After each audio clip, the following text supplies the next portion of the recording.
السلام علیکم ورحمۃ اللہ وبرکاتہ۔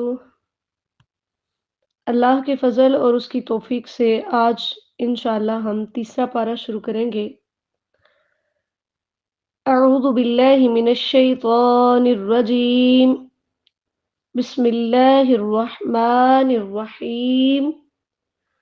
تلک الرسل فضلنا بعضهم على بعض منهم من كلم الله ورفع بعضهم درجات وآتينا عيسى ابن مريم البينات وأيدناه بروح القدس ولو شاء الله ما اقتتل الذين من بعد ما جاءتهم البينات ولكن اختلفوا فمنهم من آمن ومنهم من كفر ولو شاء الله ما اقتتلوا وَلَكِنَّ اللَّهَ يَفْعَلُ مَا يُرِيدُ۔ دوسرے پارے کے آخر میں ہم نے پڑھا کہ جلیل القدر انبیاء علیہم السلام اور ان کے معجزات دیکھ لینے کے باوجود سب لوگوں کا ایمان نہ لانا اللہ تعالیٰ کے اختیار سے متجاوز نہیں۔ اب اس پارے کے آغاز میں انبیاء کرام علیہ السلام کے مختلف مراتب اور ان کی محنتوں کے نتائج کا تذکرہ کیا جا رہا ہے جن میں فرق ہے۔ بالکل اسی طرح حق کو قبول کرنے اور کفر کے اجتناب کرنے میں لوگوں میں بھی فرق پایا جاتا ہے۔ تو اللہ تعالیٰ نے نبی اکرم صلی اللہ علیہ وسلم کو مخاطب کیا کہ وَإِنَّكَ لَمِنَ الْمُرْسَلِينَ، ان حالات کا موازنہ کرتے ہوئے آپ کو یہ یقین رکھنا ہے کہ آپ بالیقین مرسلین کے امام ہیں۔ تِلْكَ الرُّسُلُ فَضَّلْنَا بَعْضَهُمْ عَلَى بَعْضٍ، اس سے مراد وہ رسول ہیں جن کا اس سورت کے اندر تذکرہ ہے۔ اس پارے کے اندر دو صورتیں ہیں، سورہ البقرہ کا بقیہ حصہ اور سورہ آل عمران۔ تو یہاں پر انبیاء کرام علیہ السلام کی فضیلت بیان ہوئی۔ انبیاء کرام علیہ السلام کی سب سے بڑی فضیلت یہ ہے کہ انہیں نبوت عطا کی گئی۔ پیغمبری کے لحاظ سے سب کی فضیلت ایک جیسی ہے، لیکن اپنی اپنی خصوصیت کے لحاظ سے ان کے درجات مختلف تھے، کیونکہ فضیلت کی دو اقسام ہیں۔ ایک جزوی فضیلت ہوتی ہے جس میں کوئی ایک کسی ایک چیز میں دوسرے سے بڑھ کر ہوتا ہے، جیسے حضرت یوسف علیہ السلام کی یہ جزوی فضیلت ہے کہ وہ خود بھی نبی تھے، ان کے باپ بھی نبی تھے، ان کے دادا بھی نبی تھے اور ان کے پردادا بھی نبی تھے۔ یہ فضیلت کسی اور نبی کو حاصل نہیں ہوئی۔ دوسری قسم ہے مجموعی یا کلی فضیلت۔ یہ نبی اکرم صلی اللہ علیہ وسلم کے علاوہ کسی اور کو حاصل نہیں ہے کہ آپ تمام انبیاء کرام علیہ السلام سے افضل ہیں۔ آپ صلی اللہ علیہ وسلم نے فرمایا، میں قیامت کے دن اولاد آدم کا سردار ہوں گا اور کوئی فخر نہیں۔ جامع ترمذی کی حدیث نمبر 3148 ہے۔ اب انبیاء کرام علیہ السلام کی فضیلت کا یہ مقصد بھی نہیں ہے کہ کسی ایک نبی کی فضیلت بیان کی جائے اور دوسرے کی توہین کی جائے۔ اس کی شریعت میں ممانعت ہے اور اس سے سختی سے روکا گیا ہے کہ کسی بھی نبی کی اس طریقے سے شان بیان کرنا کہ جس سے دوسرے نبی کی توہین ہو، تو اس کی قطعاً اجازت نہیں ہے۔ اللہ تعالیٰ نے عیسیٰ علیہ السلام کے معجزات کا تذکرہ کیا جن کی ڈیٹیل انشاءاللہ اسی پارے میں بھی آئے گی۔ 7ویں پارے میں بھی ہم پڑھیں گے کہ مردوں کو زندہ کرنا، مٹی کا پرندہ بنا کر اس میں روح پھونک کر اڑانا، برس اور کوڑ والے کو تندرست کرنا، یہ اللہ کی طرف سے سب کام ہوتے تھے۔ اللہ تعالیٰ نے روح القدس یعنی جبرائیل علیہ السلام کے ذریعے سے ان کی مدد کی، اور پھر نبی اکرم صلی اللہ علیہ وسلم کو ایک تسلی دی گئی ہے کہ کفر و ایمان کے بارے میں لوگوں کا اختلاف شروع سے ہی چلتا آ رہا ہے، لہٰذا آپ ان کے انکار کی وجہ سے پریشان نہ ہوں، کیونکہ اس کائنات میں جو کچھ بھی ہو رہا ہے وہ اللہ کی مشیت کے ساتھ ہو رہا ہے۔ دوسرا رکوع ہے یا ایھا الذین آمنوا انفقوا مما رزقناکم من قبل۔ انفاق فی سبیل اللہ دنیا میں کامیابی کا اہم عنصر ہے اور آخرت میں بھی کامیابی کا نتیجہ ہے۔ اس لیے اللہ تعالیٰ نے اس پارے کے اندر خصوصی طور پر انفاق فی سبیل اللہ کے بارے میں ہمیں تعلیمات دی ہیں، اس کے احکامات ہمارے سامنے بیان کیے ہیں، کیونکہ مال سے انسان کو فطری طور پہ محبت ہوتی ہے، اور مال اور جان کی قربانی ہی سب سے زیادہ مشکل ہوتی ہے۔ اور یہ بھی اللہ تعالیٰ کا انسان پہ ایک بہت بڑا احسان ہے کہ وہ اپنا ہی دیا ہوا مال انسان کو حکم دیتا ہے کہ وہ میرا ہی دیا ہوا مال میرے راستے میں خرچ کرے، اور پھر اس کے اوپر بھی وہ اس کو اجر و ثواب عطا کرتا ہے۔ اور پھر اس کے ساتھ انسان کو موٹیویٹ کیا گیا، ترغیب دلائی گئی ہے کہ اس دن کے آنے سے پہلے پہلے تم اپنا مال خرچ کرو جس دن کوئی تجارت نہیں ہوگی، کوئی دوستی نہیں ہوگی، کوئی سفارش نہیں ہوگی، کہ وہاں پر پھر تم یہ جو دنیا میں مال سنبھال سنبھال کر رکھ رہے ہو اس کا تمہیں کوئی فائدہ نہیں ہوگا۔ اسی وجہ سے ایک آدمی نے نبی اکرم صلی اللہ علیہ وسلم سے پوچھا تھا، اجر کے لحاظ سے کون سا صدقہ سب سے بڑا ہے؟ اب صلی اللہ علیہ وسلم نے فرمایا، جو تو تندرستی کی حالت میں کرے، حرص رکھتا ہو، فقر سے ڈرتا ہو اور دولت کی امید رکھتا ہو، لہٰذا صدقہ کرنے میں جلدی کرو۔ ایسا نہ ہو کہ جان لبوں پہ آ جائے تو کہنے لگے کہ اتنا فلاں کو دے دو، اتنا فلاں کو، حالانکہ اس وقت یہ مال اس کا نہیں، اس کے وارثوں کا ہوتا ہے۔ صحیح مسلم کی حدیث نمبر 1035 ہے۔ اللہ تعالیٰ نے یہاں پر زکوٰۃ کے منکر کو کافر کہا ہے۔ اللہ لا الہ الا هو الحی القیوم، قرآن پاک کی سب سے زیادہ عظمت والی یہ آیت ہے جسے آیت الکرسی کہا جاتا ہے۔ اس کے پڑھنے کے مختلف اوقات ہیں، جیسے صبح شام کے اذکار میں اس کو پڑھا جاتا ہے، فرض نماز کے بعد پڑھا جاتا ہے، رات کو سونے سے پہلے پڑھا جاتا ہے۔ فرض نماز کے بعد اگر اس کو پڑھیں گے تو نبی اکرم صلی اللہ علیہ وسلم نے فرمایا، جو شخص ہر فرض نماز کے بعد پڑھے اسے جنت میں داخلے سے موت کے علاوہ کوئی چیز نہیں روکے گی۔ سلسلہ حدیث صحیحہ کی حدیث نمبر 972 ہے۔ اسی طرح حضرت ابی بن کعب رضی اللہ تعالیٰ عنہ اس آیت کی عظمت کے بارے میں بیان کرتے ہیں کہ نبی اکرم صلی اللہ علیہ وسلم نے ان سے پوچھا، اے ابو منذر، کیا تم جانتے ہو کہ تمہارے پاس اللہ کی کتاب میں سے سب سے بڑی آیت کون سی ہے؟ میں نے کہا، اللہ اس کا رسول ہی زیادہ جانتے ہیں۔ پھر آپ صلی اللہ علیہ وسلم نے یہی سوال دہرایا تو میں نے کہا، آیت الکرسی، یعنی اللہ لا الہ الا هو الحی القیوم۔ آپ صلی اللہ علیہ وسلم نے میرے سینے پہ ہاتھ مارا اور فرمایا، اللہ کی قسم تم نے درست کہا اے ابو منذر، تمہیں یہ علم مبارک ہو۔ صحیح مسلم کی حدیث نمبر 810 ہے۔ اسی طرح حضرت ابو ہریرہ رضی اللہ تعالیٰ عنہ کو اللہ تعالیٰ نے کہ نبی اکرم صلی اللہ علیہ وسلم نے صدقہ فطر کی حفاظت پہ معمور کیا، تو ایک شخص 3 دن تک چوری کرنے آتا رہا، روزانہ وہ پکڑا جاتا تو وہ منتیں کر کے چھوٹ جاتا۔ جب تیسرے دن وہ آیا، پھر حضرت ابو ہریرہ رضی اللہ تعالیٰ نے اس کو پکڑ لیا کہ آج تجھے نہیں چھوڑوں گا اور نبی اکرم صلی اللہ علیہ وسلم کے سامنے پیش کروں گا۔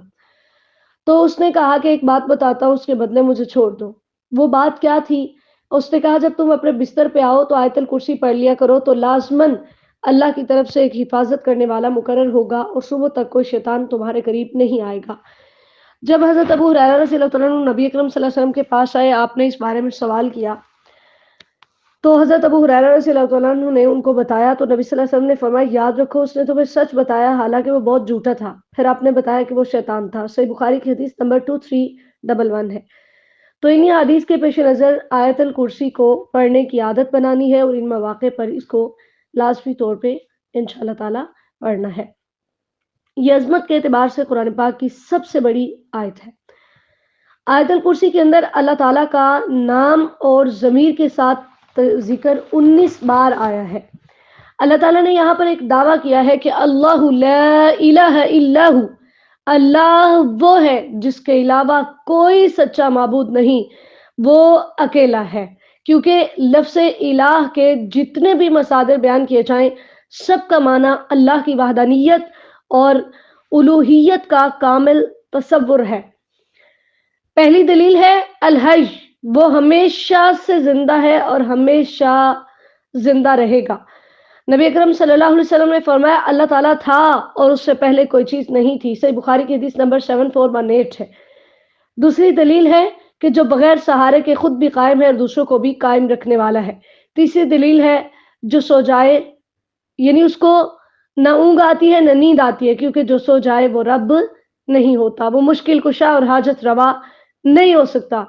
چوتھی دلیل ہے کہ زمین و آسمان کی ہر چیز اسی کے پاس ہے۔ پانچویں دلیل ہے کہ اس کی اجازت کے بغیر کوئی سفارش نہیں کر سکتا، کیونکہ سفارش کرنے والوں کی سلیکشن بھی اللہ کی طرف سے ہوگی اور جن کی سفارش کی جائے گی ان کی سلیکشن بھی اللہ کی طرف سے ہوگی۔ چھٹی دلیل ہے کہ وہ ہر اس چیز کو جانتا ہے جو لوگوں کے آگے ہے پیچھے ہے، یعنی وہ ماضی حال مستقبل ہر چیز سے واقف ہے۔ ساتویں دلیل ہے کہ کوئی بھی اس کے علم کا احاطہ نہیں کر سکتا، ہاں جتنا وہ چاہتا ہے وہ اپنی مخلوقات کو سکھا دیتا ہے۔ جیسے 16ویں پارے میں انشاءاللہ تعالی ہم حضرت موسیٰ علیہ السلام اور حضرت خضر علیہ السلام کا مکالمہ پڑھیں گے. تو اس دوران ایک چڑیا آئی اور اس نے سمندر میں ایک دو ٹھونگے مارے. تو خضر علیہ السلام نے موسیٰ علیہ السلام سے کہا میرے اور آپ کے علم نے اللہ کے علم سے کم نہیں کیا مگر جتنا اس چڑیا کے ٹھونگے نے سمندر سے کم کیا. صحیح بخاری کی حدیث نمبر 122 ہے. 8ویں دلیل ہے کہ اس کی کرسی نے زمین و آسمان کا احاطہ کیا ہوا ہے. کرسی ایسی چیز ہے جس پر بیٹھا جاتا ہے، تو جس کی کرسی اتنی وسیع ہے اس کی سلطنت کتنی وسیع ہوگی. 9ویں دلیل ہے کہ زمین و آسمان کی حفاظت اس کو تھکاتی نہیں ہے. 10ویں دلیل ہے کہ وہ تمام مخلوقات سے بلند ہے، اس کی عظمت کے مقابلے میں کسی کی کوئی حیثیت نہیں ہے. 11ویں دلیل ہے العظیم، کہ وہ سب سے بڑا ہے جس کی عظمت کے سامنے بڑے سے بڑے جبار متکبرین اور بادشاہوں کی کوئی حیثیت نہیں ہے. آیت الکرسی لازمی طور پہ یاد کیجئے اور اس کو مسنون اوقات میں پڑھنے کا اہتمام کیجئے. لا اکراہ فی الدین، اس آیت کا ہم غلط مطلب سمجھتے ہیں. جب کسی کو بار بار نماز کا کہا جائے یا دین کے کسی حکم کو ماننے کا کہا جائے تو لوگ بڑی آسانی سے کہہ دیتے ہیں دین میں تو سختی نہیں ہے. ایسا نہیں ہے، دین پر عمل کرنے میں سختی ہے. چوری کوئی کرے گا تو اس کے ہاتھ کاٹیں گے، یہ سختی نہیں ہے تو اور کیا ہے. زنا کرے گا تو حد لگے گی، یہ سختی نہیں ہے تو اور کیا ہے. اس کا مطلب یہ ہے کہ دین میں داخل کرنے کے لیے سختی نہیں ہے. زبردستی آپ کسی کو تلوار کے زور پہ مسلمان نہیں بنا سکتے، کیونکہ اللہ نے ہدایت بھی واضح کر دی ہے، گمراہی بھی واضح کر دی ہے، اور انسان کو اختیار دے دیا ہے کہ وہ دونوں میں سے جس مرضی راستے کو اختیار کرے. کیونکہ دین کی راہ دل کے اعتقاد اور یقین کی راہ ہے، اس میں زبردستی نہیں ہو سکتی. اللہ تعالیٰ عظیم بھی ہے، قادر بھی ہے، اس کے باوجود وہ اپنی ذات کو منوانے کے لیے جبری طریقہ اختیار نہیں کرتا. اس نے پوری کائنات کے اندر بے شمار دلائل رکھ دیے کہ آؤ ان دلائل سے مجھے پہچانو اور مجھ پہ ایمان لاؤ. اللہ تعالیٰ نے بتایا کہ میں ایمان والوں کا دوست ہوں، اسی وجہ سے میں ان کو ظلمات سے نکال کر نور میں لے جاتا ہوں. ظلمات سے مراد گمراہیاں ہیں اور نور سے مراد ایمان ہے. ظلمات کا لفظ جمع اس لیے لایا گیا ہے کہ گمراہی کے بہت سارے راستے ہیں، اور النور کا لفظ پورے قرآن پاک میں آپ جہاں بھی پڑھیں گے واحد لفظ استعمال ہوگا، کیونکہ ایمان کا راستہ ایک ہی ہے. تیسرا رکوع ہے. اس پارے کے اندر اللہ تعالیٰ نے انبیاء اور رسول علیہم السلام کی تعلیمات کا تذکرہ کیا ہے. انبیاء اور رسول علیہم السلام کی مشترکہ تعلیم توحید کی تعلیم تھی. اسی وجہ سے یہاں پر حضرت ابراہیم علیہ السلام کے ایک مکالمے کا تذکرہ ہے جو ان کا ایک مشرک کے ساتھ ہوا. حضرت ابراہیم علیہ السلام عراق میں رہتے تھے اور وہاں پر لوگ تقریباً ہر طرح کا شرک کرتے تھے. وقت کے بادشاہ کو بھی رب مانتے تھے، سورج چاند ستاروں کی بھی پوجا کرتے تھے، ہاتھوں سے تراش کر بت بناتے اور ان کی بھی پوجا کرتے تھے. تو حضرت ابراہیم علیہ السلام نے تمام کا جھوٹا ہونا جب ثابت کیا تو ان کو وقت کے بادشاہ کے سامنے پیش کیا گیا. تو انہوں نے وہاں پر اس سے مکالمہ کیا اور اس کو بھی لاجواب کیا. اسے کہا کہ اللہ تو سورج کو مشرق سے لاتا ہے، فاتی بہا من المغرب، تو اگر سچا ہے تو سورج کو مغرب سے لے آ. فبہت الذی کفر، تو کافر ہکا بکا رہ گیا، حیران رہ گیا اب میں کیا کروں. ٹھیک ہے، یعنی وہ اس مطالبے کو پورا نہ کر سکا. تو اللہ تعالیٰ نے بتایا کہ انبیاء کرام علیہ السلام نے اس توحید کے لیے کیسے کیسے محنتیں کی. تو یہ آیت اس بات کی قطعی دلیل ہے کہ اللہ ہی خالق ہے اور وہی مختار کل ہے. اس وجہ سے صرف اسی کی ہی عبادت ہونی چاہیے، صرف اسی پر ہی ہمارا توکل ہونا چاہیے. دوسری آیت کے اندر اللہ تعالیٰ حشر و نشر کا تذکرہ کر رہے ہیں کہ ایک شخص کو اللہ تعالیٰ نے 100 سال سلایا اور 100 سال سلانے کے بعد اللہ تعالیٰ نے زندہ کیا. یہاں بھی دنیا میں زندہ ہونے کا تذکرہ ہے. پھر تیسری آیت میں اللہ تعالیٰ نے ابراہیم علیہ السلام کے ایک سوال کا تذکرہ کیا ہے جس میں بھی مردوں کو زندہ کرنے کے بارے میں اللہ تعالیٰ نے دلائل دیے ہیں. کیونکہ مشرکین مکہ بڑی شدت سے قیامت کا انکار کرتے تھے، تو اللہ تعالیٰ نے حضرت ابراہیم علیہ السلام کا واقعہ بیان کیا کہ تم ان کو اپنا پیشوا امام سمجھتے ہو. تو دیکھو ان کی زندگی میں بھی یہ واقعہ پیش آیا کہ انہوں نے 4 پرندوں کے ٹکڑے ٹکڑے کر کے ان کو آپس میں یوں ملا کر 4 مختلف پہاڑوں پہ رکھا، اور جب ان کو آواز دی تو اللہ کے حکم سے زندہ پرندے بن کر ابراہیم علیہ السلام کی طرف دوڑتے ہوئے آئے. جس سے تم یہ جان لو ان اللہ عزیز حکیم، کہ اللہ تعالیٰ ہر چیز پہ غالب ہے، وہ کچھ بھی کر سکتا ہے اور وہ کمال حکمت والا ہے. یعنی اس کی حکمت کا یہ تقاضا ہے کہ اس نے مار کر دوبارہ اٹھانے کے لیے ایک وقت مقرر کیا ہوا ہے. چوتھا رکوع ہے جس میں اللہ تعالیٰ نے انفاق فی سبیل اللہ کا تذکرہ کیا ہے، کیونکہ سورہ باقرہ کے شروع میں ہم نے متقین کی صفات پڑھی تھی کہ جو اللہ کے دیے ہوئے میں سے اس کے راستے میں خرچ کرتے ہیں۔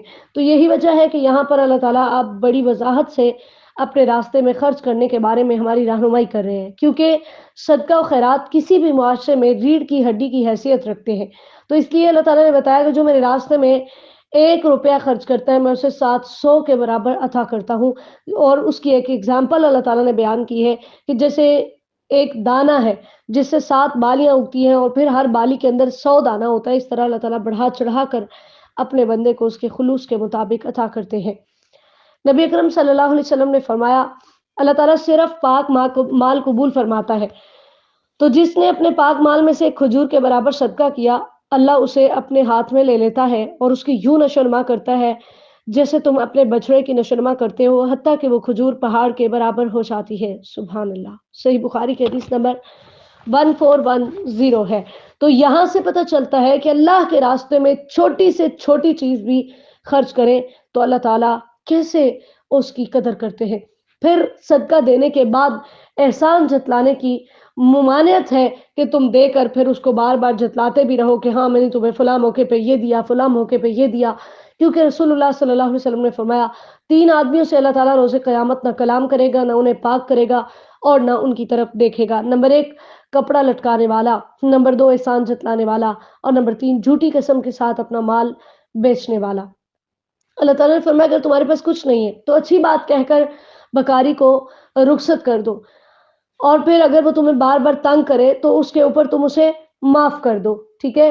ہاں، اس سے یہ بہتر ہے کہ تم اس کو صدقہ دو اور پھر اس کے بعد اس کو تکلیف دو، یعنی یہ چیز درست نہیں ہے، کیونکہ نبی اکرم صلی اللہ علیہ وسلم نے فرمایا ہر نیکی صدقہ ہے، اور نیکی میں سے یہ بھی ہے کہ تو اپنے بھائی کو کھلے چہرے کے ساتھ ملے۔ جامع ترمذی کی حدیث نمبر 1970 ہے، کیونکہ احسان جتلانے سے صدقہ ضائع ہو جاتا ہے۔ پھر ایک ریاکاری کی مثال بیان کی گئی ہے کہ جیسے احسان جتانے سے صدقے کا ثواب ضائع ہو جاتا ہے، بالکل اسی طرح ریاکار کو بھی کچھ ثواب نہیں ملتا، یعنی جو لوگوں کو دکھانے کے لیے اللہ کے راستے میں خرچ کرتا ہے اس کا اجر بھی ضائع ہو جاتا ہے، کیونکہ مومن کو خرچ کرنا ہے ابتغاء مرضات اللہ، اللہ کی رضامندی حاصل کرنے کے لیے، کیونکہ اگر اللہ کی رضامندی حاصل کرنے کے لیے خرچ کرو گے تو پھر اللہ تعالیٰ اجر کو بڑھا چڑھا کر عطا کریں گے۔ کیونکہ نبی اکرم صلی اللہ علیہ وسلم نے فرمایا بندہ لوگوں کی نگاہ میں جنتیوں جیسے عمل کرتا ہے حالانکہ وہ دوزخی ہوتا ہے۔ بعض دفعہ بندہ دوزخیوں جیسے عمل کرتا ہے لیکن وہ جنتی ہوتا ہے۔ اعمال کا دار و مدار تو آخری وقت کے اعمال پر ہے۔ صحیح بخاری کی حدیث نمبر 6493 ہے۔ تو اسی وجہ سے یہاں پر ایک مثال بیان کی گئی ہے کہ انسان ساری زندگی نیک عمل کرتا رہے لیکن بڑھاپے میں پہنچا تو اس نے اللہ تعالیٰ کی کوئی نافرمانی کر دی تو اس کی پچھلی زندگی کے عمل جو ہیں وہ بھی ضائع ہو جائیں گے۔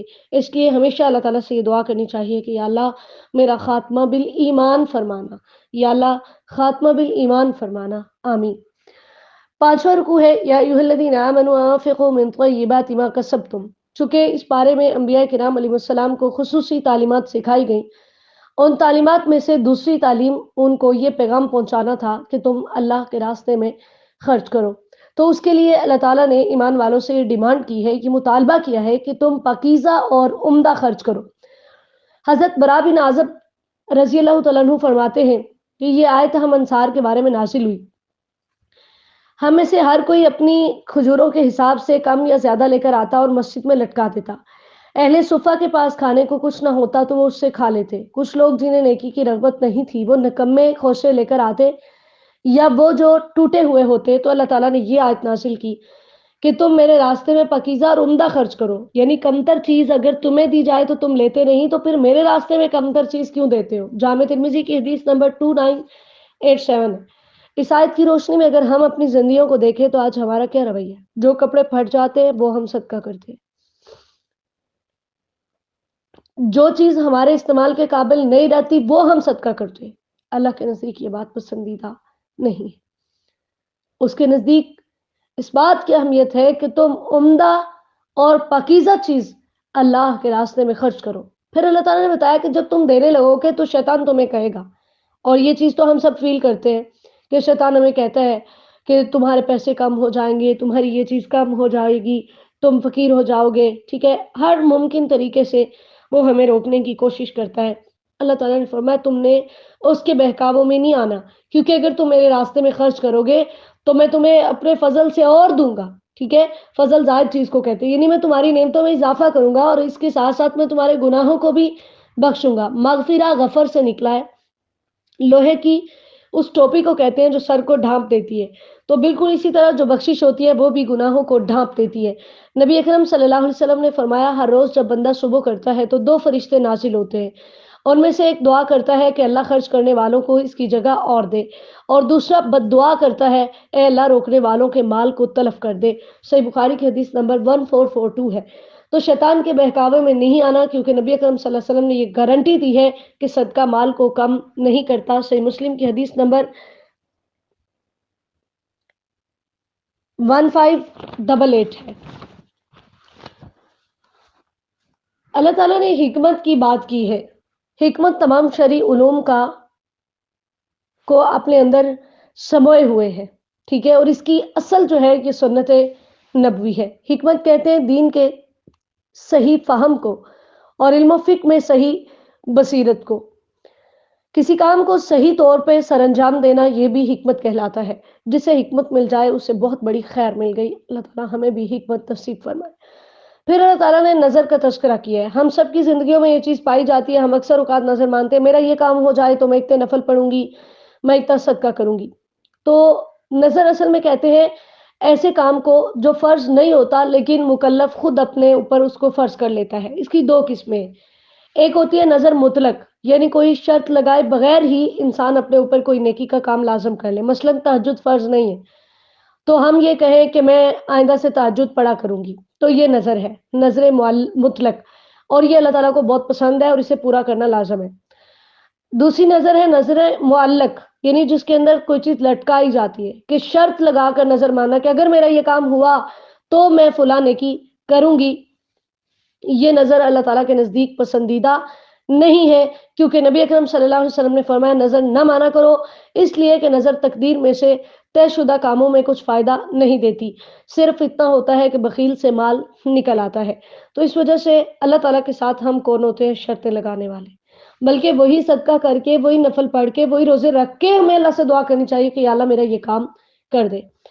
پھر اللہ تعالیٰ نے ہمیں بتایا ہے کہ اگر خفیہ طور پہ صدقہ دو، یہ بھی بہت اچھی بات ہے، اور اگر اعلانیہ ضرورت پیش آئے تو وہاں پر تمہیں اعلانیہ صدقہ بھی دینا چاہیے، کیونکہ 7 خوش نصیب جن کو اللہ کے عرش کا سایہ نصیب ہوگا، ان میں سے ایک وہ شخص ہے جس نے دائیں ہاتھ سے صدقہ کیا اور اسے چھپا کر کیا، حتیٰ کہ بائیں ہاتھ کو بھی معلوم نہ ہو کہ دائیں نے کیا خرچ کیا۔ صحیح بخاری کی حدیث نمبر 1423 ہے۔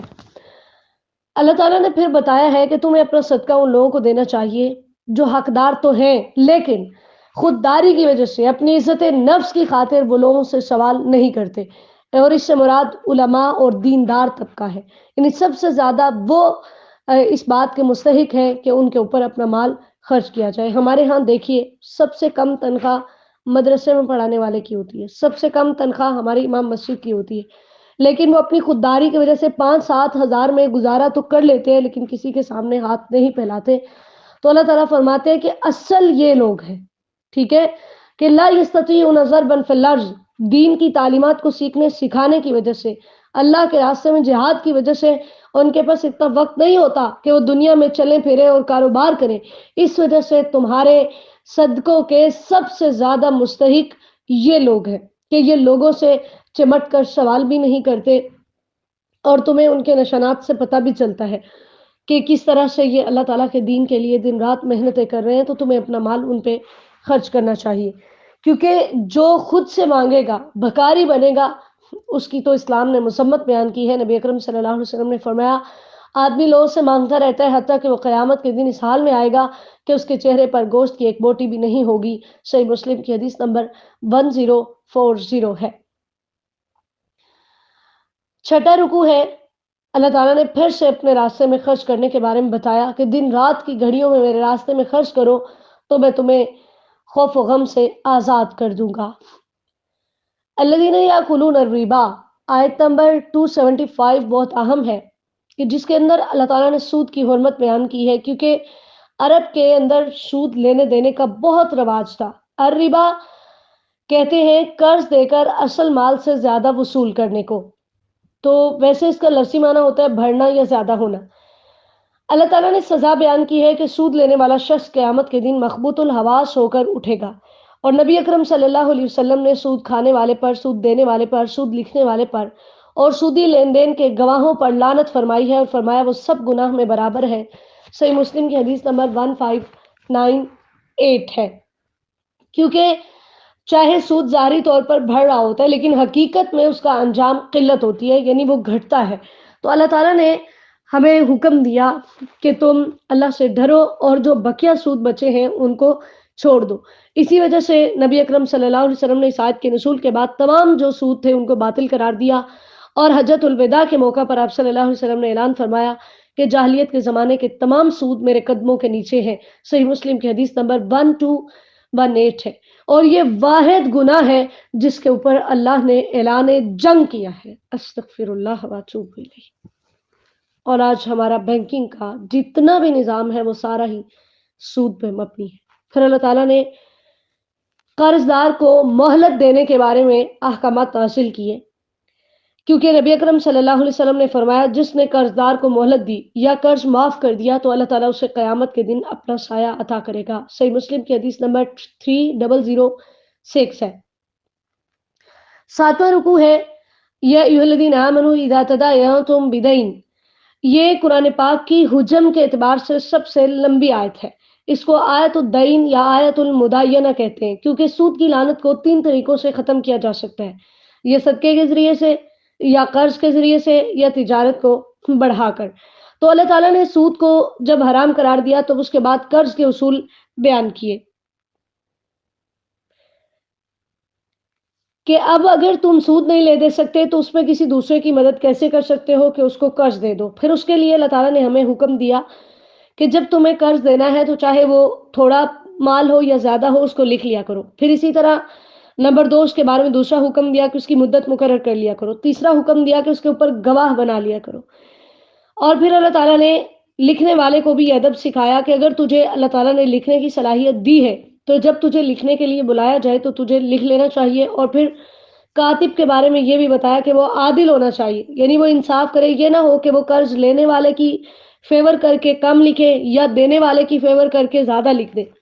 اسی طرح اللہ تعالیٰ نے گواہ کو بھی یہ حکم دیا ہے کہ جب اس کو گواہی کے لیے بلایا جائے یا کاتب کو بلایا جائے کہ وہ رجسٹر وغیرہ لے کر آئے اور ان کے معاملات کو حل کیا جائے تو ان کو لازمی طور پہ شریک ہونا چاہیے.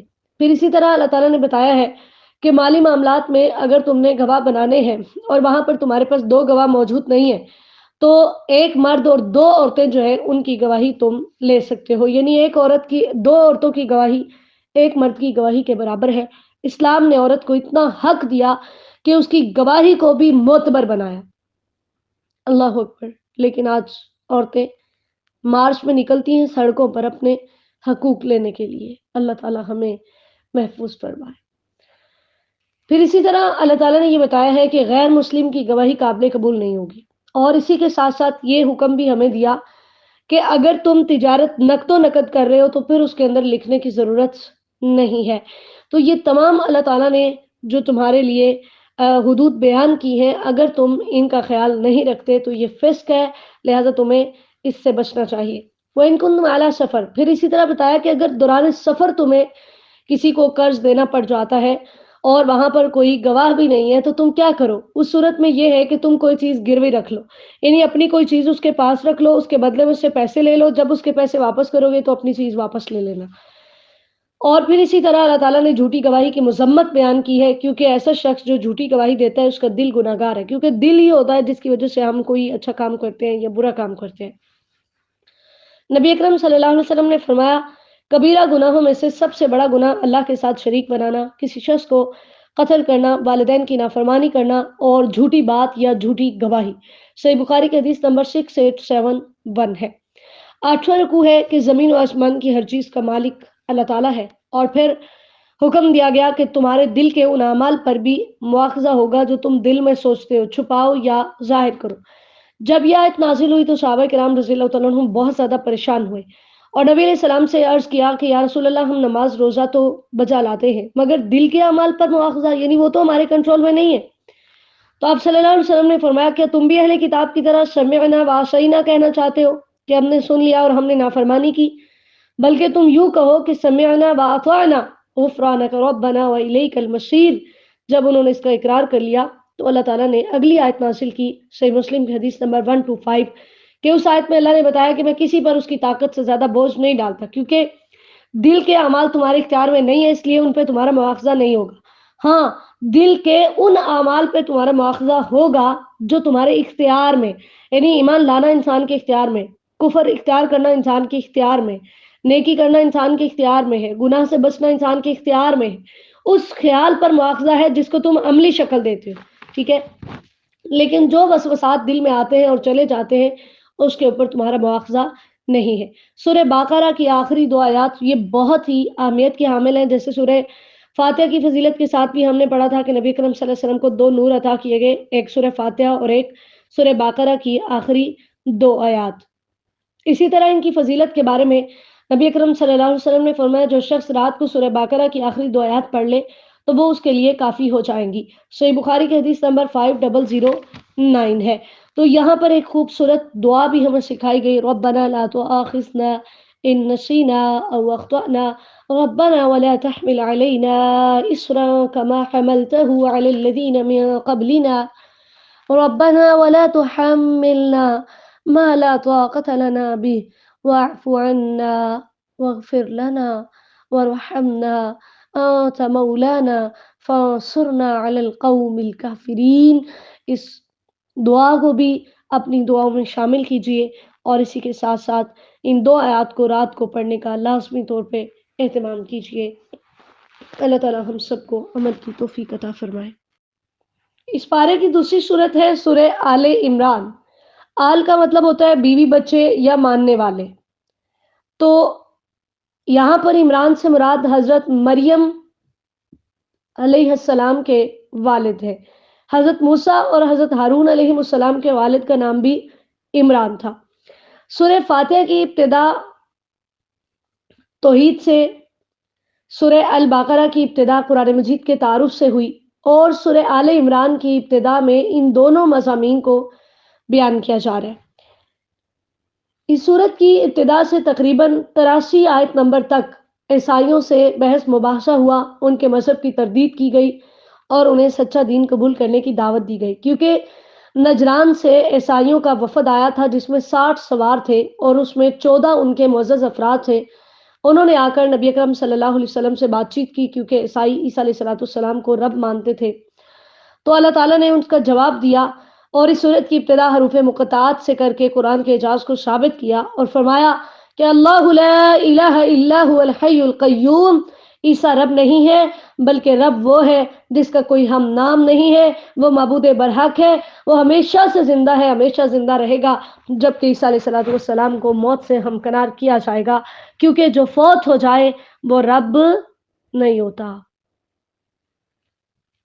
رب وہ ہے جو بغیر سہارے کے خود بھی قائم ہے اور دوسروں کو بھی قائم رکھنے والا ہے۔ عیسائیوں کے عقائد کیا تھے؟ وہ کہتے تھے کہ عیسیٰ خدا ہے یا خدا کا بیٹا ہے یا تین کا تیسرا ہے، یعنی باپ، بیٹا اور روح القدس یعنی جبرائیل علیہ السلام۔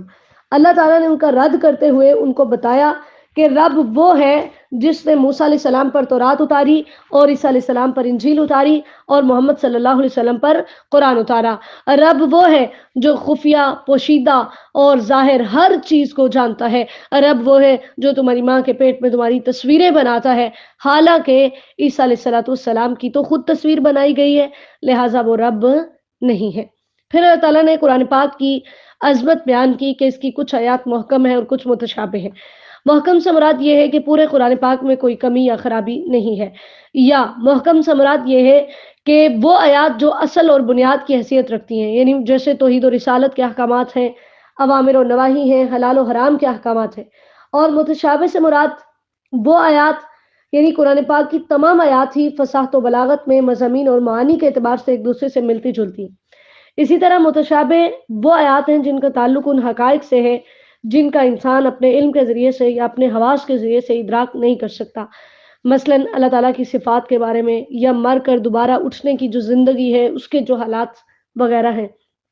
یا ثواب اور عذاب کی جو حقیقت ہے، تو یہ سب صرف اللہ تعالیٰ کو پتہ ہے۔ پھر بڑی ایک خوبصورت دعا ہمیں سکھائی گئی ہے، ربنا لا تزغ قلوبنا بعد اذ ہدیتنا وہب لنا من لدنک رحمہ انک انت الوہاب۔ سورہ آل عمران کی آیت نمبر 8 ہے۔ یہ دعا بھی آپ سب نے یاد کرنی ہے، یعنی یہ ہدایت پہ ثابت قدمی کی دعا ہے۔ اسی لیے نبی اکرم صلی اللہ علیہ وسلم اکثر یہ دعا کیا کرتے تھے، یا مقلب القلوب، اے دلوں کو پھیرنے والے، ثبت قلبی علی دینک، میرے دل کو اپنے دین پہ ثابت رکھ۔ جامع ترمذی کی حدیث نمبر 3522 ہے۔ دوسرا رکوع شروع ہو رہا ہے آیت نمبر 10 سے۔ اللہ تعالیٰ نے کفار کو پیشین گوئی کی ہے کہ چاہے تم مشرک ہو، یہودی ہو، عیسائی ہو، تمہیں باز آ جانا چاہیے، کیونکہ اگر تم باز نہیں آؤ گے تو تمہارا حال بھی ایسا ہی ہوگا جیسا تم سے پہلے آل فرعون کا یا باقی کافر اقوام کا ہوا۔ اور پھر اس کے بعد اللہ تعالیٰ نے غزوہ بدر کا تذکرہ کیا، جس میں اللہ تعالیٰ نے اس پیشین گوئی کو ثابت کیا کہ اللہ تعالیٰ نے وہاں پر تھوڑے سے مسلمانوں کو اتنے زیادہ کفار کے اوپر غلبہ دیا اور ان کو اللہ تعالیٰ نے فتح نصیب کی، جس سے یہ ثابت کیا کہ اللہ تعالیٰ کی جو بھی باتیں ہیں وہ سچی ہے۔ میدان بدر میں کفار کی تعداد 1000 تھی اور مسلمان 313 تھے۔ یہ مسلمانوں کی اور کافروں کی آپس میں ہونے والی پہلی جنگ تھی جو رمضان المبارک 2 ہجری میں ہوئی۔ اس میں کفار کے 70 بڑے سردار مارے گئے تھے، 70 قیدی بن کر آئے تھے، اور مسلمانوں کے 14 لوگ جو ہے وہ شہید ہوئے تھے۔ پھر اللہ تعالیٰ نے تذکرہ کیا ہے دنیا کی نعمتوں کا کہ یہ سب عارضی ہیں، یعنی انسان کو نفسانی خواہشات سے محبت ہوتی ہے، عورتوں سے، بیٹوں سے، مال و دولت سے، سواریوں سے، یہ تمام چیزیں ایسی ہیں جن کی وجہ سے انسان اللہ کی یاد سے غافل ہوتا ہے۔ تو اللہ تعالیٰ نے بتایا کہ یاد رکھو یہ سب دنیا کی زندگی کا سامان ہے، اس لیے تمہیں اپنے رب کی طرف رجوع کرنا چاہیے۔ اگر تم تقوی اختیار کرتے ہو تو اللہ تمہیں جنت عطا کرے گا، وہاں پر پاکیزہ بیویاں عطا کرے گا، اور رضوان من اللہ، اور اللہ تمہیں اپنی رضامندی عطا کرے گا، جو کہ سب سے بڑی نعمت ہے۔ جیسے حدیث میں آتا ہے اللہ تعالیٰ جنتیوں سے پوچھیں گے کیا تم اب خوش ہو گئے ہو؟ وہ کہیں گے ہم بھلا کیسے خوش نہ ہو کہ تو نے ہمیں وہ کچھ عطا فرمایا جو کسی اور مخلوق کو نہیں عطا فرمایا۔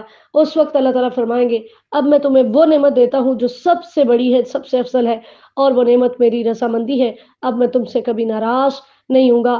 صحیح بخاری کی حدیث نمبر 7518 ہے۔ تو اللہ تعالیٰ نے بتایا کہ یہ سب چیزیں اگر میرے راستے میں لگائی جائیں تو پھر یہ آزمائش نہیں ہے اور پھر ان پر کوئی گناہ نہیں ہے۔ جیسے نبی اکرم صلی اللہ علیہ وسلم نے فرمایا دنیا متاع ہے، یعنی سامان کی چیز ہے، اور اس کی بہترین متاع نیک عورت ہے۔ صحیح مسلم کی حدیث نمبر 1469 ہے۔ اللہ تعالیٰ نے بتایا کہ ان نعمتوں کے حقدار کون ہیں؟ جو صبر کرنے والے ہیں، جو سچ بولنے والے ہیں، جو اللہ کی فرما برداری کرنے والے ہیں، اللہ کے راستے میں اپنے مال خرچ کرنے والے ہیں، اور سحری کے وقت استغفار کرنے والے ہیں، کیونکہ یہ وقت بہت اہم ہے۔ جیسے آگے رمضان المبارک بھی ہے تو انشاءاللہ تعالیٰ اس میں بھی سحری کے وقت دعائیں مانگنے کا اہتمام کیجیے۔ نبی اکرم صلی اللہ علیہ وسلم نے فرمایا ہمارا رب ہر رات آسمان دنیا پر اترتا ہے، جب رات کا آخری تہائی حصہ باقی رہ جاتا ہے تو فرماتا ہے کون ہے جو مجھ سے دعا کرے میں اس کی دعا قبول کروں، کون ہے جو مجھ سے مانگے میں اسے دوں، کون ہے جو مجھ سے بخشش مانگے میں اسے بخش دوں۔ صحیح بخاری کی حدیث نمبر 1145 ہے۔ پھر اللہ تعالیٰ نے اسلام کے بارے میں بتایا کہ معتبر دین اللہ کے نزدیک وہ اسلام ہے، اس کے علاوہ کوئی اور دین قابل قبول نہیں ہے۔ اور یاد رکھیے تمام انبیاء کرام علیہ السلام کا جو دین تھا وہ اسلام ہی تھا، جس کی بنیاد توحید پر تھی۔ تیسرا رکوع ہے، اللہ تعالیٰ نے یہود کے بارے میں بتایا کہ یہ اللہ کی آیات کا انکار کرتے اور ناحق اپنے انبیاء کرام علیہ السلام کو قتل کرتے، یعنی نہ صرف یہ اللہ کی آیات کا انکار کرتے بلکہ جو ان کو اللہ کی آیات کی طرف بلاتا یہ اس کے بھی دشمن ہو جاتے۔ لیکن اس کے ساتھ ساتھ ان کا یہ دعویٰ تھا کہ ہم جہنم میں صرف چند دن رہیں گے، اس کے بعد ہمیں نکال لیا جائے گا۔ اللہ تعالیٰ نے فرمایا ایسا نہیں ہے، تم جھوٹ بول رہے ہو، تمہیں دردناک عذاب سے دوچار ہونا ہوگا، تمہارے باؤ اجداد کوئی بزرگ بھی تمہیں میرے عذاب سے بچا نہیں سکے گا۔ قل اللہم مالک الملک تؤتی الملک من تشاء۔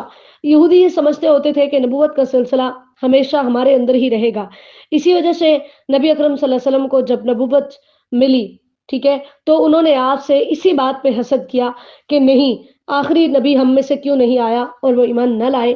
تو اللہ تعالیٰ نے انہیں جواب دیا کہ اللہ ہی تمام تر بادشاہت اور عزت و ذلت کا مالک ہے، وہ جسے چاہے حکومت عطا کرتا ہے، اسے کوئی پوچھنے والا نہیں ہے۔ وہ جو زندہ سے مردہ اور مردہ سے زندہ کو پیدا کرتا ہے۔ پھر اللہ تعالیٰ نے ہمیں بتایا ہے کہ جب بادشاہت اور عزت ذلت کا مالک صرف اللہ ہے تو پھر تمہیں کفار سے دوستیاں نہیں کرنی، کیونکہ کافروں سے دوستی اور ایمان ایک جگہ پر جمع نہیں ہو سکتے۔ یہی وجہ ہے کہ نبی اکرم صلی اللہ علیہ وسلم نے فرمایا میں ہر اس مسلمان سے لا تعلق ہوں جو مشرکین کے درمیان رہتا ہے۔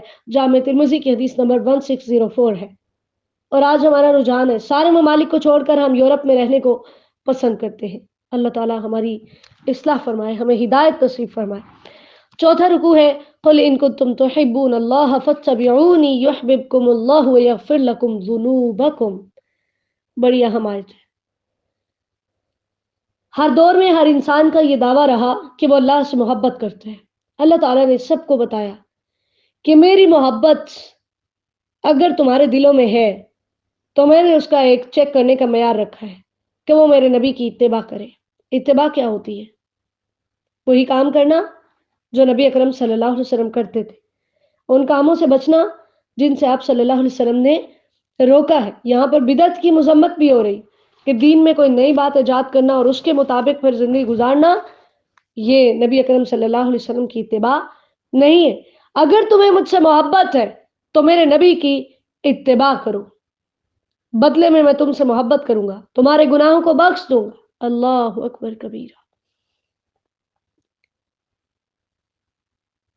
نبی علیہ السلام کی اتباع، اس کے بغیر ہمارا ایمان مکمل نہیں ہے، ہماری نجات نہیں ہے، کیونکہ نبی اکرم صلی اللہ علیہ وسلم نے فرمایا میں تم میں سے کسی کو اس حال میں نہ پاؤں کہ وہ اپنے تکیے پر ٹیک لگائے ہوئے ہو اور اس کے پاس میرا حکم آئے ان چیزوں میں سے جن کا میں نے حکم دیا، یہ میں نے منع کیا تو وہ کہے کہ ہم نہیں جانتے، ہم اللہ کی کتاب میں جو پائیں گے اسی کی پیروی کریں گے۔ سنن نبی داؤد کی حدیث نمبر 4605 ہے۔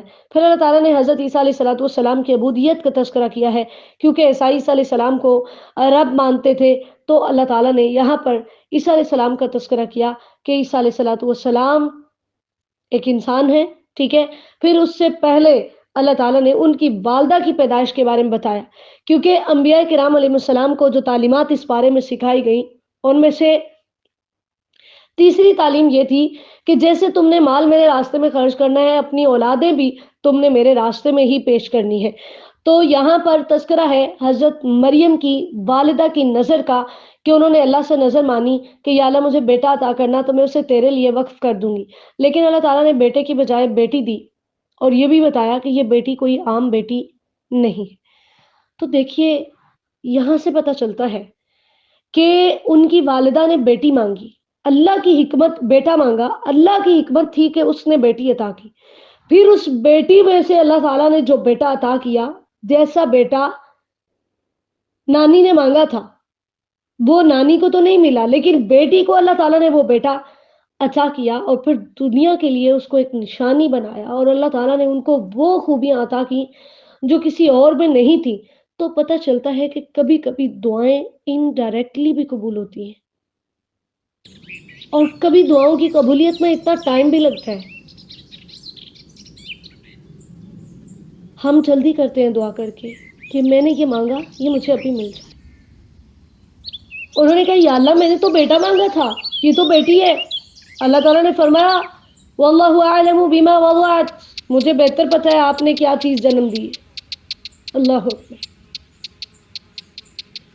اور پھر اللہ تعالیٰ نے ان کو کہا کہ میں نے آپ کی بیٹی کو اور اس کی اولاد کو شیطان مردود سے پناہ میں رکھا ہے، اسی لیے نبی اکرم صلی اللہ علیہ وسلم نے فرمایا جو بچہ پیدا ہوتا ہے اس کی پیدائش کے وقت شیطان اسے چھوتا ہے تو وہ رونے لگ جاتا ہے، سوائے مریم اور اس کے بیٹے عیسیٰ علیہ السلام کے۔ صحیح بخاری کی حدیث نمبر 4548۔ حضرت مریم علیہ السلام کی کفالت کا تذکرہ ہے جو ان کے بہنوئی حضرت زکریا علیہ السلام نے کی، یہ ان کا رشتہ صحیح بخاری کی حدیث نمبر 3430 میں بیان کیا گیا ہے۔ ہمارے ہاں عمومی طور پر مشہور ہے کہ وہ ان کے خالو تھے، ایسا نہیں ہے۔ پھر اس کے بعد حضرت مریم کی ایک کرامت کا تذکرہ ہے، کیونکہ خلاف واقع کسی چیز کا اگر صدور ہوتا ہے نبی کے ہاتھوں تو وہ معجزہ ہے، اور اگر ولی کے ہاتھوں ہوتا ہے تو اسے کرامت کہتے ہیں۔ حضرت زکریا علیہ السلام نے دیکھا کہ حضرت مریم کے پاس بے موسم پھل ہوتے ہیں۔ انہوں نے پوچھا ہے مریم کہاں سے آئے ہیں؟ عقیدہ توحید چیک کیجیے حضرت مریم کا، کہتی ہیں ہوا من عند اللہ۔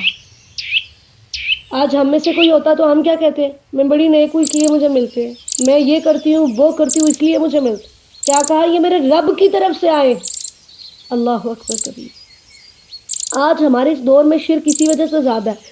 ہم نے ولی کی کرامت کو اللہ کی شان نہیں سمجھا. ہم نے ولی کی اس کرامت کو اس ولی کی شان سمجھ لیا کہ بھائی اس کے پاس اتنی اتھارٹی ہے کہ اس کی وجہ سے یہ کام ہو رہا ہے، تو اس وجہ سے ہم شرک کی دلدل میں پھنس گئے. حضرت مریم کی کرامت انہوں نے کہا اللہ کی طرف سے. زکریا علیہ السلام بڑے حیران ہوئے. اور انبیاء کرام علیہ السلام کو جو تعلیمات دی گئی ہیں ان میں سے چوتھی تعلیم ان کی یہ ہے کہ وہ اللہ سے کثرت سے دعائیں خیر کرتے تھے اور صرف اللہ سے مانگتے تھے.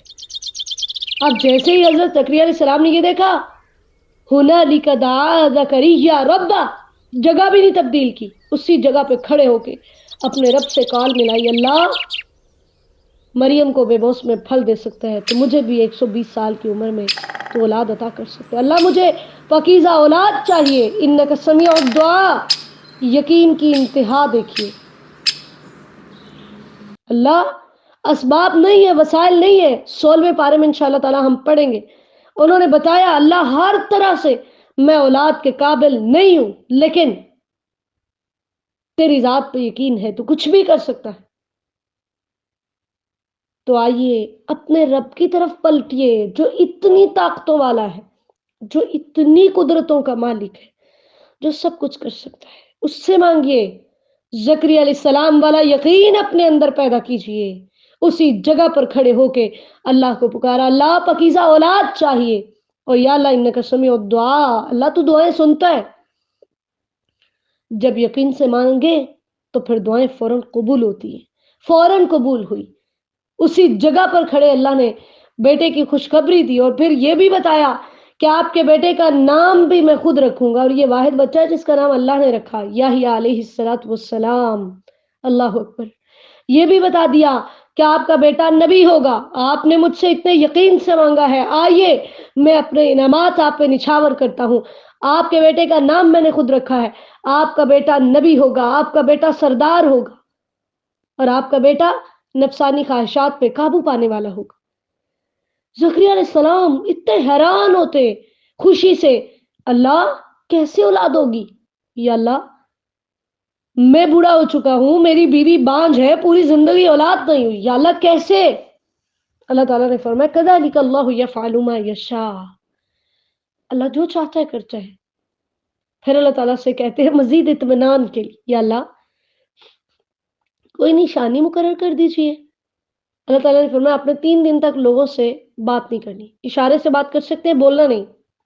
اور صبح شام آپ نے کثرت سے میری تسبیح بیان کرنی ہے، میری پاکی بیان کرنی ہے. اللہ اکبر کبیرہ. تو پتہ چلتا ہے کہ جب دعائیں قبول ہو جائیں، نعمتیں ملیں، تو اس کے اوپر اللہ کا شکر ادا کرنا چاہیے. اور یہی مومن کی شان ہے. 5واں رکوع ہے. اللہ تعالیٰ نے تذکرہ کیا حضرت مریم کا، ان کی فضیلت بیان ہو رہی ہے. نبی اکرم صلی اللہ علیہ وسلم نے فرمایا مردوں میں سے تو بہت لوگ کامل ہوئے، لیکن عورتوں میں سے آسیہ زوجہ فرعون اور مریم بنت عمران ہی کامل ہوئی. اور عورتوں پر عائشہ رضی اللہ تعالیٰ عنہا کو اس طرح فضیلت حاصل ہے جس طرح سرید کو باقی کھانوں پر فضیلت حاصل ہے. صحیح بخاری کی حدیث نمبر 3411 ہے. اللہ تعالیٰ نے پھر ذکر کیا کہ یہ غیب کی خبریں ہیں جو بذریعہ وحی ہم آپ کو بتاتے ہیں، جس سے یہ ثابت ہوتا ہے کہ آپ میرے سچے نبی ہیں. اور پھر عیسیٰ علیہ الصلوۃ والسلام کی پیدائش کا تذکرہ ہے کہ انسانی شکل میں آ کر جبرائیل علیہ الصلوۃ والسلام نے حضرت مریم کو خوشخبری سنائی، اور جس کے اوپر وہ بہت زیادہ حیران ہوئی کہ میری طرف بیٹا کیسے پیدا ہوگا. وَلَمْ يَمْسَسْنِي بَشَرٌ، کیونکہ اولاد پیدا ہونے کا ایک ہی طریقہ ہے کہ یا تو انسان نکاح کرتا ہے اور جسمانی تعلق قائم ہوتا ہے، اور یا پھر زنا. تو میں نے تو یہ دونوں کام نہیں کیے، تو میری طرف بچہ کیسے پیدا ہوگا؟ تو فرشتے نے کہا کہ اللہ ایسے ہی جو چاہتا ہے پیدا کرتا ہے، اور جب وہ لفظ کن کہتا ہے کسی کام کو کرنے کے لیے تو وہ کام ہو جاتا ہے. اسی لیے حضرت عیسیٰ علیہ السلام کو اللہ کا کلمہ کہا جاتا ہے کہ وہ لفظ کن کے ذریعے سے پیدا ہوئے. پھر ان کا نام اللہ تعالیٰ نے مسیح رکھا. یعنی مسیح کا لفظی معنی ہوتا ہے ہاتھ پھیرنا یا زمین کی سیر کرنا۔ تو عیسیٰ علیہ السلام کی خوبیاں بیان ہوئی ہیں کہ وہ اونچے مرتبے والے ہوں گے، مقرب لوگوں میں سے ہوں گے، بچپن اور بڑھاپے میں لوگوں سے کلام کریں گے اور نیک لوگوں میں سے ہوں گے، ٹھیک ہے۔ پھر ان کے معجزات ہیں جو ہم نے اسی سپارے کے شروع میں پڑھ لیے ہیں۔ ہر معجزے کے بعد آتا ہے بِإِذْنِ اللہ، یعنی اگر وہ مردوں کو زندہ کرتے تھے تو اللہ کے حکم سے، اگر مٹی کا پرندہ بناتے تو وہ زندہ ہو کر اڑتا تو اللہ کے حکم سے، اگر وہ برس اور کوڑ کی بیماری والے کو ٹھیک کرتے تو اللہ کے حکم سے، اگر مردوں کو زندہ کرتے تو بِإِذْنِ اللہ، جس سے اللہ نے یہ ثابت کیا کہ نبی اپنی مرضی سے معجزہ صادر نہیں کر سکتے اور ولی کا بھی کرامت کو دکھانے میں کوئی اپنا کردار نہیں ہوتا۔ اور یہی عقیدہ توحید ہے کہ سب کچھ کرنے کا اختیار ہمارے رب کے پاس ہے۔ پھر تذکرہ ہے عیسیٰ علیہ السلام کے قتل کے منصوبے کے بارے میں کہ انہوں نے حضرت عیسیٰ علیہ السلام کو قتل کرنے کا یہودیوں نے منصوبہ کیا، تو اللہ تعالیٰ نے ان کی اس چال کو ضائع کر دیا۔ اللہ تعالیٰ نے فرمایا واللہ خیر الماکرین، میری چالیں سب سے زیادہ بہتر ہیں، کوئی میرا مقابلہ نہیں کر سکتا۔ چھٹا رکوع ہے اذ قال اللہ یا عیسیٰ انی متوفیک۔ اب اللہ تعالیٰ نے بتایا کہ جب عیسیٰ علیہ السلام کی قتل کی سازش ہوئی تو میں نے ان کو روح اور جسم کے ساتھ زندہ آسمانوں پر اٹھا لیا، جو کہ دوبارہ سے قیامت کے قریب اس دنیا میں تشریف لائیں گے۔ اور پھر اللہ تعالیٰ نے بتایا کہ عیسائیوں کو جواب دیا جا رہا ہے کیونکہ ان سے مکالمہ ہو رہا ہے۔ اللہ تعالیٰ نے بتایا ان مثل عیسیٰ عند اللہ کمثل آدم، عیسیٰ علیہ السلام کی مثال بھی اللہ کے نزدیک آدم کی طرح ہے۔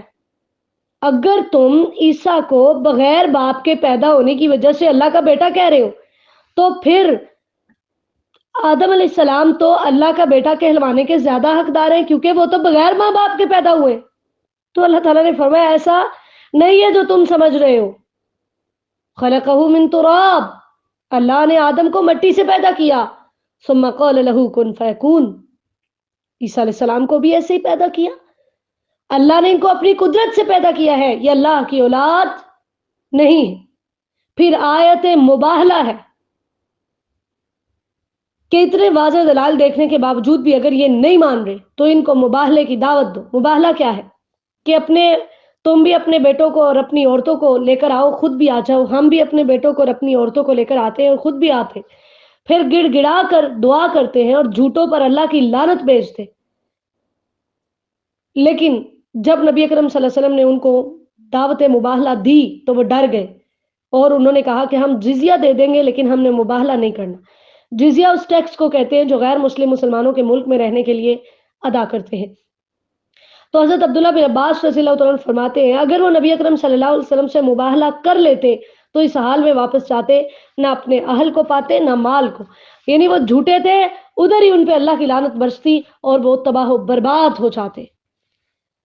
پھر ساتواں رکوع ہے قل یا اہل الکتاب تعالوا الی کلمہ سواء بیننا وبینکم، اللہ تعالیٰ نے اہل کتاب کو دعوت دی ہے کہ ان چیزوں کی طرف تم آؤ، توجہ کرو جو ہمارے اور تمہارے درمیان برابر ہے۔ وہ کیا ہے؟ ہر شریعت کے اندر یہ حکم تھا کہ اللہ کے علاوہ کسی کی عبادت نہیں کرنی، ہر شریعت میں یہ حکم تھا کہ اللہ کے ساتھ کسی کو شریک نہیں ٹھہرانا، ہر شریعت میں یہ حکم تھا کہ اللہ کی کوئی اولاد نہیں بنانی۔ اسی وجہ سے نبی اکرم صلی اللہ علیہ وسلم نے دوسرے ممالک کے بادشاہوں کو خطوط لکھے اور ان کو اسلام کو قبول کرنے کی دعوت دی۔ پھر ابراہیم علیہ السلام کا تذکرہ ہے کیونکہ یہودی کہتے تھے وہ ہمارے دین پر تھے، عیسائی کہتے تھے وہ ہمارے دین پر تھے، مسلمان کہتے تھے وہ ہمارے دین پر تھے، مشرکین کہتے تھے کہ وہ مشرک تھے۔ تو اس لیے اللہ تعالیٰ نے ابراہیم علیہ السلام کا ذکر کیا کہ نہ وہ یہودی تھے، نہ وہ عیسائی تھے، نہ وہ مشرک تھے، بلکہ وہ حنیف مسلمہ، وہ ایسے مسلمان تھے جو اللہ کی طرف مائل تھے اور وہ اللہ کے ہی فرما بردار تھے۔ اس وجہ سے ابراہیم علیہ السلام کی دوستی اور محبت کے زیادہ حقدار یہ نبی یعنی محمد مصطفیٰ صلی اللہ علیہ وسلم اور ان کے پیروکار ہیں۔ پھر اللہ تعالیٰ نے حق و باطل کو خلط ولط کرنے کی مذمت بیان کی ہے کہ اہل کتاب کی یہ شرارت تھی کہ وہ مسلمانوں کو گمراہ کرنے کی ہر ممکن کوشش کرتے، اس کے لیے وہ اللہ کی آیات کا انکار کرتے اور حق و باطل کو آپس میں ملاتے تھے اور حق کو چھپاتے تھے تاکہ ان کو گمراہ کیا جا سکے۔ پھر 8واں رکوع ہے کہ جو یہودی تھے نا وہ کمزور مسلمانوں کو گمراہ کرنے کی سازش کرتے تھے اور اس کے لیے وہ کہتے تھے آپس میں کہتے تھے تم ایسا کرو کہ صبح ٹائم ایمان لے آیا کرو، شام کو انکار کر دیا کرو۔ تو یہ جو عام لوگ ہیں نا یہ سمجھیں گے کہ اگر یہ نبی سچا ہوتا تو یہ یہودی اس پر ایمان لا کر پھر نہ پھرتے، کیونکہ ان کی کتابوں کے اندر نبی اکرم صلی اللہ علیہ وسلم کی صفات بیان ہوئی ہیں۔ تو اگر کوئی یہودی اسلام لانے کے بعد دوبارہ سے یہودی ہو جاتا ہے تو اس کا مطلب ہے کہ یہ جھوٹا نبی ہے، نعوذ باللہ من ذالک۔ تو یہ ان کی ایک سازش تھی۔ اللہ تعالیٰ نے اس کا یہاں پر تذکرہ کیا اور بتایا کہ یہ ایمانت میں خیانت کرتے ہیں، اور اس کے ساتھ ساتھ پھر اللہ تعالیٰ نے یہ بھی بتایا کہ یہ جھوٹی قسمیں کھا کر اللہ تعالیٰ کے عہد کو بیچتے ہیں۔ اللہ تعالیٰ ان کی طرف روز قیامت نہ دیکھے گا، نہ ان سے بات کرے گا، نہ ان کو پاک کرے گا، اور ان کے لیے دردناک عذاب ہے۔ اسی طرح یہودیوں کے علماء عوام کو یہ دھوکہ بھی دیتے تھے کہ تورات کو اس طرح سے پڑھتے کہ اپنی مرضی کی آیات انہوں نے شامل کی ہوئی تھی، تو وہ اس طرح سے پڑھتے لوگوں کو یہ باور کراتے یہ اللہ کا حکم ہے، حالانکہ حقیقت میں وہ اللہ تعالیٰ کا حکم نہیں ہوتا تھا۔ تو اللہ تعالیٰ نے اس کی مذمت بیان کی ہے، اور پھر اللہ تعالیٰ نے بتایا ہے کہ تم جو یہ کام کر رہے ہو یہ درست نہیں ہے۔ یہودیوں کے جو مذہبی پیشوا تھے وہ خود کو ربانی کہلواتے تھے۔ اللہ تعالیٰ نے یہودیوں کو یہاں پر ڈانٹا ہے کہ تم نے کس طرح سے اپنے نیک لوگوں اور انبیاء کرام علیہ السلام کی قبروں کو عبادت گاہیں بنا لیا ہے، تو تمہیں ایسا نہیں کرنا چاہیے، کیونکہ کوئی بھی میرا ایسا بندہ جس کو میں نے کتاب اور حکمت عطا کی ہے، نبوت عطا کی ہے، وہ کبھی بھی لوگوں سے اپنی عبادت کی ڈیمانڈ نہیں کرتا، وہ ہمیشہ لوگوں کو کہتا ہے کہ اللہ کی عبادت کرو۔ یہی وجہ ہے کہ حضرت ام حبیبہ رضی اللہ تعالیٰ عنہا اور حضرت ام سلمہ رضی اللہ تعالیٰ عنہا نے نبی اکرم صلی اللہ علیہ وسلم سے ایک گرجے کا ذکر کیا جو انہوں نے حبشہ میں دیکھا تھا۔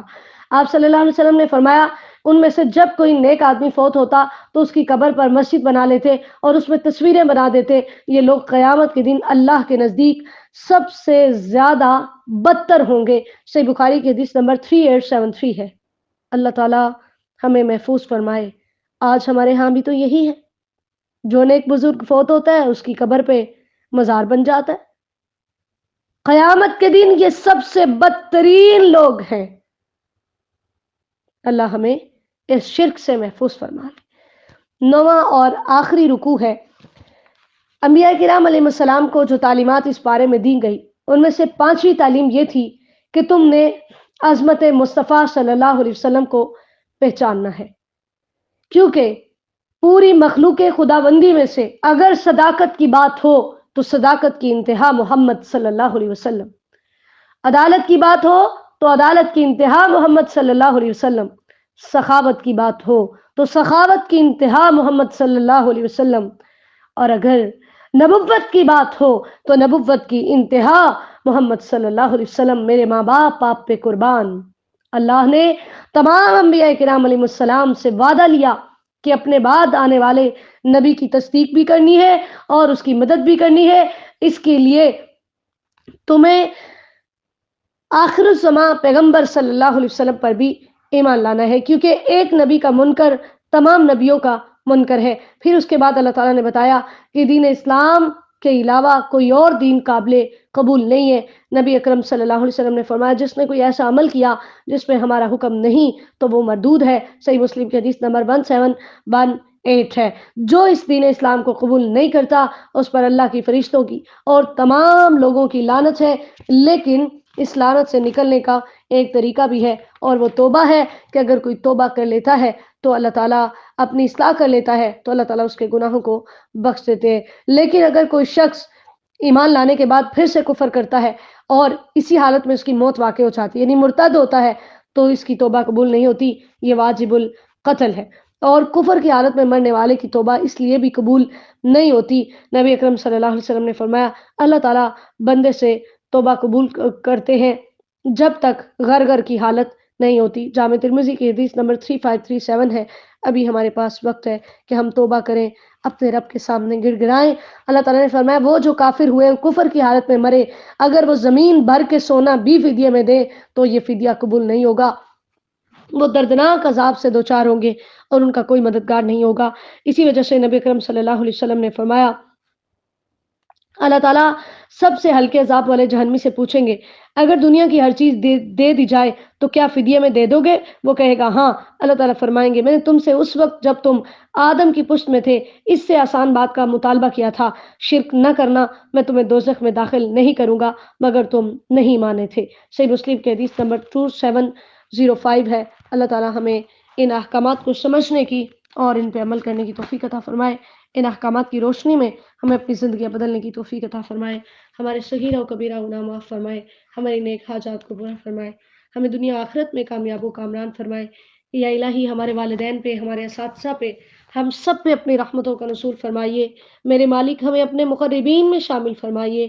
یا الہی جو مالی تنگی میں مبتلا ہیں اللہ وسعت عطا فرمائیے۔ میرے مالک جو مقروض ہیں اپنے خزانوں سے ان کے قرض ادا فرمائیے۔ الہ العالمین ہم سب سے راضی ہو جائیے، ہماری مدد فرمائیے، ہمارا خاتمہ بالایمان فرمائیے۔ اللہم صلی وسلم علی نبینا محمد صلی اللہ علیہ وسلم۔ السلام علیکم ورحمۃ اللہ وبرکاتہ۔ سبحانک اللہم وبحمدک، اشہد ان لا الہ الا انت، استغفرک واتوب الیک۔